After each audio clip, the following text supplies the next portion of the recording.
Revenge with Karen. My nephew is more qualified than you. See his Harvard MBA, he said and laughed. Not a chuckle, a laugh. Loud enough that the two junior analysts at the end of the glass table flinched and started pretending they had something urgent in outlook. I sat across from him, half a cup of stale Keurig coffee in my hand and 3 bites into what used to be a decent Tuesday. And just like that, the entire room smelled like arrogance and Axe body spray. Did you a favor hiring you 5 years ago? No degree, no pedigree, he added, leaning back like he'd just won a courtroom drama. His tie still had the Nordstrom security tag on it. I counted to 3 in my head, the same way I did when my niece started throwing tantrums in Target. I didn't argue. I didn't remind him that while his nephew was off Instagramming lattes in Cambridge, was the one flying to Dallas in the middle of a thunderstorm to save the McAllister account. Or that when the Trident merger almost fell apart over a handshake clause, it was me in the hotel bar at 11:43 p.m. smoothing egos and ordering club sodas with lime. I didn't bring up the Saturdays, the Sundays, the nights my apartment felt like a ghost town because I lived in this damn office. Instead, I smiled, took a breath. Well, I said, voice like syrup. Congratulations to him. Then I slid my access badge across the table like a poker chip, stood up and walked out. No dramatic speeches, no stomping, just the click of my heels and the soft thunk of that badge hitting fake wood. That was the moment the glass room turned into a snow globe of stunned silence. No one moved, no one followed. I didn't need them to. Oh, and before I forget, if you're listening and enjoying this story, do us a solid. Hit the like button, maybe even subscribe. 95% of folks don't, and trust me, it keeps this story engine running. It takes 2 seconds and tells our team you're out there rooting for karma to do its thing. Anyway, I got in the elevator, pressed L for lobby, and as those mirrored doors slid shut, I caught one last look at the new VP's face, still smug, still stupid, already moving on like he'd just solved a crossword puzzle. Poor guy. He thought clients cared about pedigree. He thought relationships came in diplomas. What he didn't know was this: I wasn't just the client relations manager. I was the relationship. I was the reason Kevin from Keystone didn't jump ship last year. I was the one Laura from Silverbrook called when her CEO got caught with 2 cell phones and 1 mistress in an Atlantic City hotel. I was the fixer, the ghost, one who kept the ship from tilting while boys in suits held the wheel and pretended to steer. So I walked out. No LinkedIn update. No farewell speech with a cupcake tower. I didn't box my things, I didn't have to. The things that mattered weren't in drawers. They were in call logs, text threads, memories that weren't on paper but lived in the heads of the people who trusted me. People I'd never once failed. The firm didn't send an email. No internal memo. We wish her well in future endeavors. Just silence. Like maybe, if they ignored the absence, it wouldn't echo. But it did. And while I didn't know what came next, I wasn't sitting still. I had a different kind of MBA, one earned in airports, sidebars, and last-minute pitch decks pulled from the jaws of failure. I just needed 72 hours. Let's see how long it took them to miss me. 3 hours after I walked out, my work inbox was deactivated. No, because I checked. Not because I planned to use it, I'm not that sentimental, but because I wanted to see how fast the erasure would begin. The answer? Very. No out-of-office reply, no handoff note, just poof, like I never existed. They didn't even bother to send a goodbye email to clients. No Jessica's moved on to new opportunities. No interim contact is nothing. The VP must have figured if I was replaceable, I was forgettable. His nephew was already measuring the office blinds and ordering business cards with gold foil. LinkedIn probably still had me listed as current employee, but the firm had already started rewriting history. Meanwhile, I sat in a coffee shop 4 blocks away, nursing a large iced Americano and reading a dog-eared paperback like I didn't just eject myself from a 6-figure job without a parachute. The quiet was loud, but not lonely. I wasn't sad. I wasn't scared. I was suspended in that eerie calm that hits right after a tornado rips through and the wind forgets how to howl. No texts, no calls, not from coworkers at least. I figured the junior staffers were too scared to reach out, or maybe they thought I'd committed some kind of career suicide and didn't want to catch the same infection. Corporate cowardice is contagious like that. But at 5:42 p.m., my personal phone buzzed. Hey stranger, message read, coffee sometime, just happened to be in the area. The name lit up like a familiar melody, Harold C. from Crosswell, former client, not small potatoes. We hadn't worked together in over a year, but I'd once helped him navigate a client merger disaster involving 2 egomaniac CEOs, 3 NDAs, and 1 very unfortunate golf cart crash. We'd stayed friendly. But this wasn't just a social call. I replied, tomorrow. 11. Same place, wouldn't miss it. I didn't tell anyone, didn't post anything, still no LinkedIn update. Let them think I was sulking in my apartment, binge-watching house renovation shows and applying for jobs I didn't want. Let them believe I was licking wounds.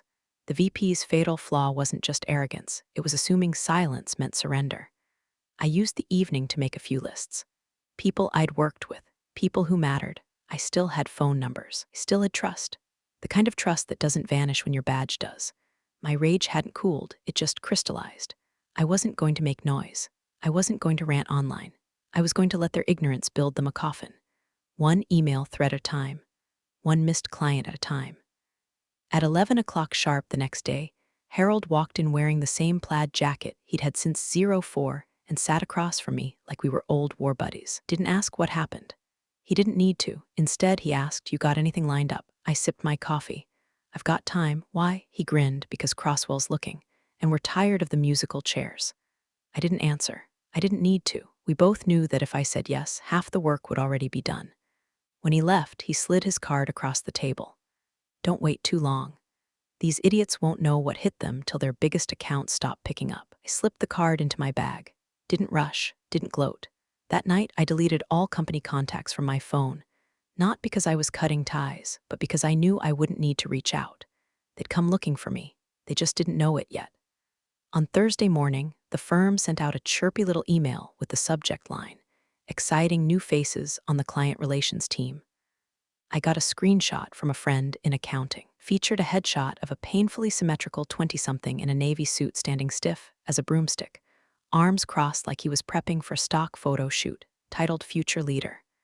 Below the image, in bold, Tyler Brennan, MBA Harvard University, class of 2023. No mention of who he was replacing. No nod to the person who built the damn client playbook he was now holding upside down. Just glowing nonsense about synergistic transformation and data-informed empathy. I almost choked on my toast. Tyler, the nephew, they'd handed over 5 years of blood, fire drills, and relationship triage to a guy whose most traumatic experience was probably when his DoorDash forgot the extra aioli. His first client call was that afternoon, with the Wincroft Group. I knew because 2 hours later, I got a text from someone on their team. "Did you leave?" I stared at the screen. I didn't answer. 15 minutes later, another ping. "Was on a call with your replacement. He called us Winford, twice. Also asked if we used Slack like Gen Z does." Everyone was silent. I put the phone face down. The truth was, I had the urge to respond. Not because I missed the work, but because I hated watching the thing I built get butchered by a frat boy in a borrowed watch. But I didn't cave. Knew better than to interrupt the show when the villain was busy setting himself on fire. The next morning, I went for a long walk. No agenda, just movement. My phone stayed on silent, but the screen kept lighting up. A message from an old contact at Belmore, one from a private client who never went through the firm directly. Another one from Laura at Silverbrook, short, sharp. "Are you okay? Where are you?" I didn't answer. Not yet. I passed the building. Lobby windows were tinted, but I could see the silhouettes, blazers buzzing around like headless chickens. I recognized the hunch of shoulders, the quick, agitated pacing. I used to be the one they called when something didn't feel right, when a client got quiet, when a deal smelled off. Now they had Harvard. I walked past. Didn't break stride. By lunchtime, someone had posted a glowing LinkedIn update congratulating Tyler on joining an elite firm. Reposted it with a caption that read, "Let's disrupt client communication." I nearly threw my phone into the nearest fountain. But instead, I called my accountant, told him to proceed with the LLC paperwork. "Keep it clean," I said. "No name on it, just initials. JMC Group, no frills." He paused. "Consulting, among other things." That evening, I sat on my balcony, legs tucked under me, sipping a glass of wine. It had only been a few days. The air already felt different, like I'd stepped out of a stuffy elevator and into open air. I didn't need to shout. I didn't need to make a scene. My silence was doing more damage than I ever could. Because while Tyler flailed through PowerPoint decks and mispronounced legacy client names, the people who mattered were already wondering where I'd gone. and soon they'd start asking why.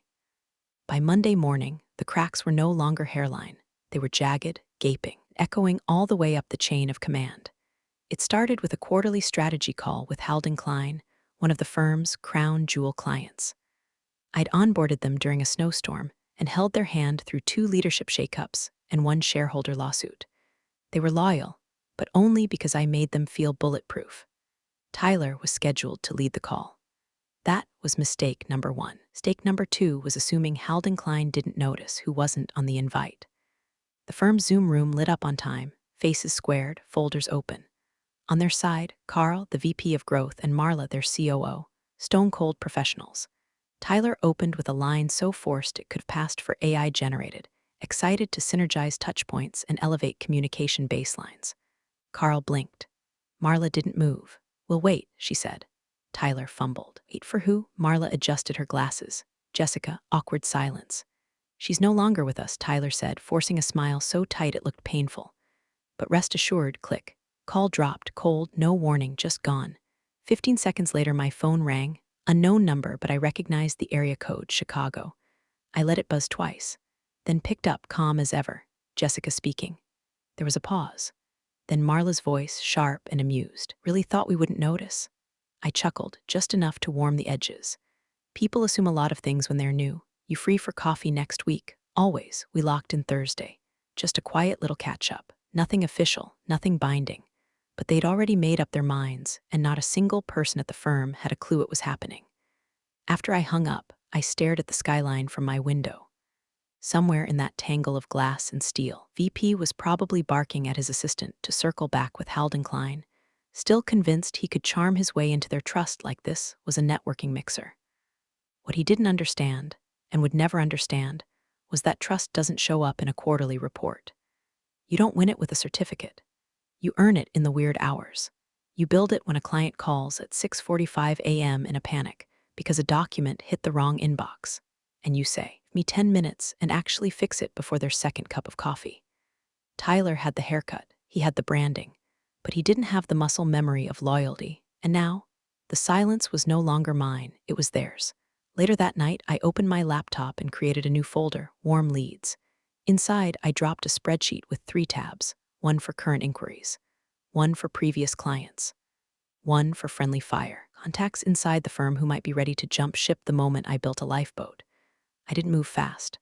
I didn't have to, because every call they fumbled, every meeting they mishandled, every delay, every missed nuance, every botched name, it was all steering people right back to me. And the best part, they were still too arrogant to see it. By Wednesday, the cracks in the firm's carefully polished exterior weren't just visible, they were hemorrhaging. Client after client began circling the same drain of concern, each using eerily similar phrasing. Inconsistencies in communication, gaps in follow-up, breakdowns in continuity. Translation: Tyler was screwing up. One client wrote in an email, which of course made its way to me via a former coworker.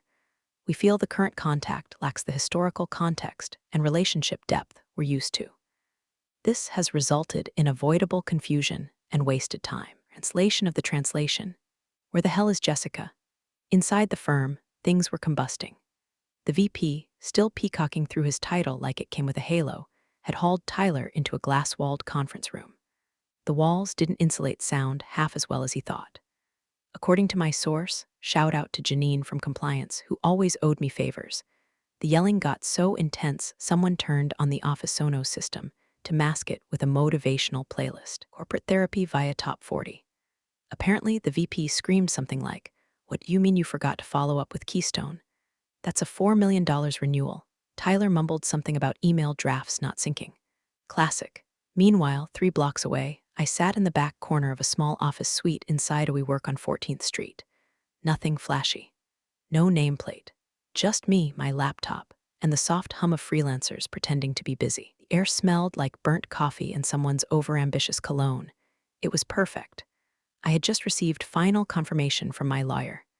The LLC was active. Name, JMC Group, LLC. Clean, quiet, legal. Just initials. Nothing to connect the dots unless you already knew where to look. My emotional state, cold steel. I had no time for nostalgia, no time to wonder what the VP thought now that his golden boy was bleeding clients like a pinpricked balloon. I was focused, methodical, and as I stared down the contract in front of me, I felt the last ember of hesitation burn out. The client, Keystone Holdings. The same man, Ron Mayers, who once leaned over a bourbon at a conference dinner and told me I was great with people, but not strategic enough for real leadership. I'd smiled back then. My tongue took his notes, got him through 2 fiscal emergencies and a board audit without losing a single account. Now he was the one calling me. His message had been simple: heard you're available. We've got monthly work, flexible terms, interested? I sent back a polished scope of work proposal with a fee that made my old salary look like a rounding error. He didn't even blink. Just replied, done. Send the contract. So I did. I signed my first monthly retainer that afternoon. I didn't print it, didn't frame it. Just watched the DocuSign confirmation roll in, then closed my laptop and exhaled for the first time in days. Not a sigh of relief, one of recognition. The turning point had arrived. Quiet, efficient, irreversible. By the time Tyler was bumbling through his 3rd weekly client status roundup call, on mute, Googling the difference between net terms and retainer fees, I was already drafting onboarding documents for the next 2 leads. The dam hadn't broken yet, but the pressure was building. And now, I was upstream building my own flood. It started with a typo. Someone in marketing forwarded a PDF without double-checking the footer. It still had my name on it, client contact, Jessica M. Carver, along with my old firm email, now deactivated. The client, confused, replied to the thread asking for clarification. That's when the fire started licking at the walls. Instead of replying directly, the junior associate looped in Tyler. Tyler, already 3 zooms deep and out of his depth, tried to smooth it over with a copy-pasted response that might have worked if the client hadn't been Marlene Eckhart from Fairwood Capital, a woman known for gutting underperforming portfolio firms with a smile and a spreadsheet. Her reply, in all its crisp executive glory, simple: "Where is Jessica?" Just 4 words, but they detonated like a flashbang in a cave.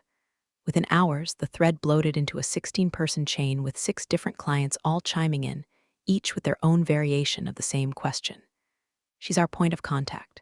We were told she'd be on this call. Why weren't we notified of her departure? Was this a restructure? Who approved this change?" The firm's response, slower than molasses in a blizzard.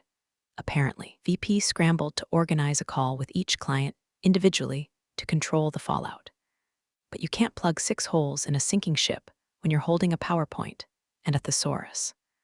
One of the clients, Mason Fielding from Resolute Group, who'd been under contract with the firm for 4 years, sent a line that nearly made me drop my coffee. "If Jessica is no longer affiliated, we will need to reconsider our engagement moving forward. There's too much institutional knowledge at risk here." Translation: they were ready to walk. That afternoon, I got a text from Janine in compliance. She doesn't gossip often, but when she does, it means blood is on the floor. "Janine, girl, they are losing it. Janine, clients are openly talking about you on email chains. Someone said Tyler confused a client's daughter for their CFO. Janine, I'm watching this place implode with popcorn." I smiled. Just slightly. I didn't text back. I didn't gloat. This wasn't about revenge, it was about recognition. About letting the silence sharpen itself into a blade and hand it back to them. Instead, I opened my inbox, created a brand new email. Subject line: Availability Update JMC Group. Body: Hi there. Just a brief note. I'm available for limited consulting hours this quarter. Existing contacts are welcome to reach out directly if support is needed. Thanks, Jessica. No hard sell, no resume link, no promises, just an open door. I blind copied a curated list of 14 names. No randoms, no noise. Just the people who knew what I was capable of because they'd lived it. I hit send. Took a sip of water. 20 minutes later, I had 6 meeting invites, all from people still under contract with my former firm, all politely labeled catch-up or exploratory. I didn't celebrate, didn't post a cryptic new chapter status on LinkedIn. Instead, I confirmed 3 of the invites, pushed the others to next week, and updated my spreadsheet. Meanwhile, the VP was still in damage control mode, setting up apology calls, crafting PR-safe emails, and pretending like this was all just a communication lapse. What he didn't know, and what Tyler hadn't learned, is that once a relationship cracks, there's no Excel formula that glues it back together. Not when trust walks out the door with a smile, and doesn't look back. By Friday, the boardroom at the firm had turned into a triage tent. The VP, now visibly unraveling, was pacing hallways like a man trying to hold back floodwater with a broom. His secretary, usually glued to TikTok on her lunch break, was seen printing client briefs in a dead sprint, while whispering into her headset like she was negotiating a hostage release. Neen texted me a photo. A blurry snapshot through the glass. The VP with both hands on his head, the sleeves of his starched dress shirt rolled up, and a half-eaten protein bar melting beside a spilled coffee. Subject line, "Your absence is louder than his leadership." They were in full executive panic. The containment strategy came in the form of a hastily scheduled string of damage control calls. Every major client was offered a personal one-on-one with the VP. When appropriate, our new client success liaison, Tyler. God help them. I didn't have to be there to know how it went, but I got the highlight reel anyway.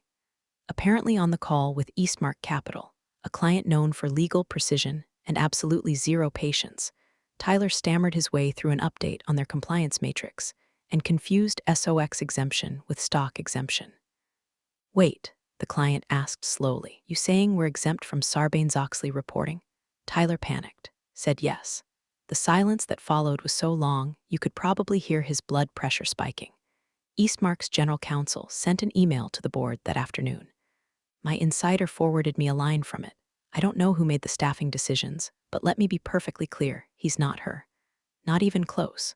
They weren't just bleeding, they were hemorrhaging credibility." While the VP tried to sell stability like it was still on the shelf, I was in my corner office at the WeWork, window seat, fresh coffee, 2 calls deep into onboarding another client. Contract number 2, done, Silverbrook Financial. I'd helped them pull through a PR crisis 2 years ago and built a referral web that tripled their reach. Now they were mine. Officially. Contract number 3, in final review. Boutique investment group I'd met at a conference in Vegas, the kind of client who appreciated competence more than college degrees. They'd reached out after hearing I was available again. My calendar was filling. My rates were firm. I wasn't undercutting or hustling. I didn't need to. I was offering something they couldn't replicate: continuity, clarity, and confidence. By the end of that week, I had more booked revenue than I made in an average month at the firm. I wasn't even done onboarding. There were no fireworks, no champagne, just a clean Google sheet, a steady hum of quiet satisfaction, and a growing awareness that everything the VP dismissed as soft skills had been the backbone of the company's client retention strategy. I wasn't vindictive. I wasn't smug. I was just done. They thought I was the wallpaper, the nice to have, the lady who remembered birthdays and smoothed over awkward silences. What they didn't realize is that I was the insurance policy. And when I walked out, so did the safety net. The message came in through LinkedIn of all places. Not an email, not a text. A direct message from Richard M., board member since before the firm even had a CRM system, the kind of man who never responded to anything personally unless it involved litigation or mergers. His profile photo was a grayscale headshot with a faint watermark. Someone scanned it from a yearbook. It read, "Jessica, can we talk? Off the record. My cell is below." I stared at it for a long moment, then picked up my coffee, walked to the window, and took a slow sip. The skyline looked different now. Not distant, not aspirational, just open. Like a city I finally understood how to move through. I waited an hour before calling, not out of pettiness.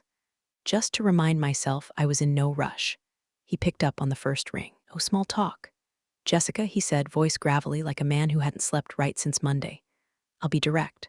What would it take to bring you back?" There it was. The moment most people would have fantasized about. The apology in a tailored suit. The rope ladder lowered after exile. 5 years ago, I might have considered it. Now, I smiled just enough for myself. "I think your VP's nephew is more qualified," I said, tone smooth as black ice. Did say he was the future. A beat of silence. I could almost hear the realization settle on his chest like wet cement. "I see," he said finally. "I'm sure you do." Then I hung up. No further pleasantries, no soft landing. Just the clean, sharp end of a conversation that never should have been necessary. By the end of that day, 3 different colleagues turned sources sent me variations of the same message. The boards rattled. They were holding unscheduled meetings, pulling performance metrics, poring over client churn data like detectives at a crime scene. But the real panic wasn't what they'd lost. It was what they couldn't name. Because the story was already out. Not on a press release, not in a newspaper, but in the whispers echoing down every hallway, the side chats on Teams, the coffee break murmurs between account managers wondering if their key clients would still be there next quarter. A boutique firm was forming. Small, agile, email-led, no corporate bloat, no empty suits, just results. And though I hadn't officially announced anything, the initials JMC were starting to make the rounds. I hadn't even built a website yet, didn't need one. Clients talked. And what they were saying, loud enough to reach the boardroom, wasn't about Harvard MBAs or reorganized workflows. It was about trust, presence, delivery. My name, once left off that smug, exciting new faces memo, now echoed like a ghost in every executive call.